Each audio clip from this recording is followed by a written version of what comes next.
Bonjour les amis, j'espère que vous avez passé une bonne nuit malgré tout, malgré les annonces qui pouvaient être un peu angoissantes hier de ce vocabulaire de guerre que le président Macron a employé hier, mais c'est vrai, voilà, nous sommes en guerre contre un petit ennemi, par la taille mais en tout cas, mais qui peut faire des ravages, hein. Donc continuons de nous battre contre lui, et nous nous battons bien sûr avec les mesures qui s'imposent, ce confinement, ces règles d'hygiène, voilà, qu'il nous faut résolument tenir bon sans faire les fanfarons, sans bravades inutiles.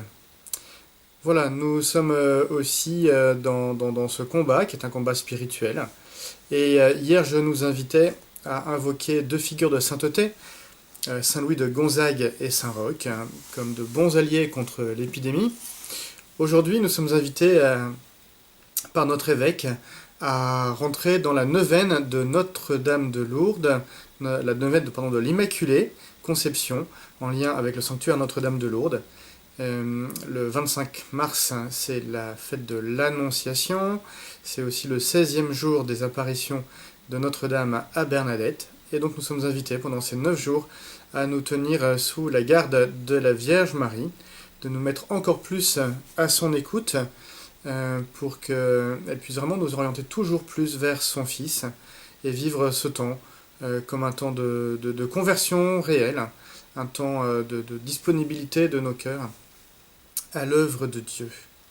Alors aujourd'hui, pas de grand discours, je vous invite juste à vous inscrire via le site internet du diocèse sur le parcours que nous propose donc le sanctuaire Notre-Dame de Lourdes. Moi-même ce matin, j'ai pas réussi à m'inscrire, je sais pas pourquoi, voilà. Mais autrement, du coup, je vous ai mis sur le site internet de la paroisse le déroulé en format PDF, hein, de toute la neuvaine.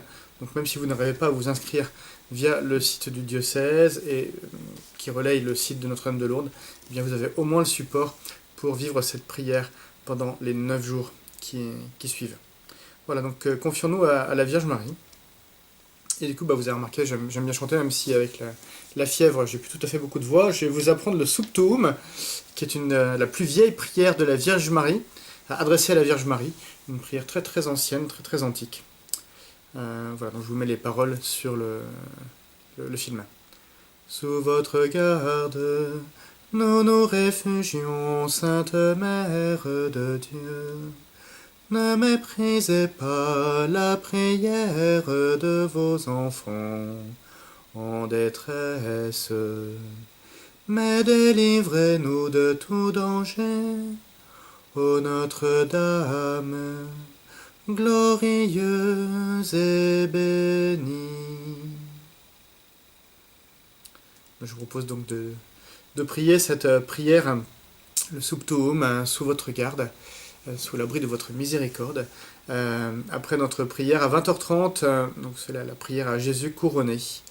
Voilà, bon courage pour les heures qui viennent, à bientôt.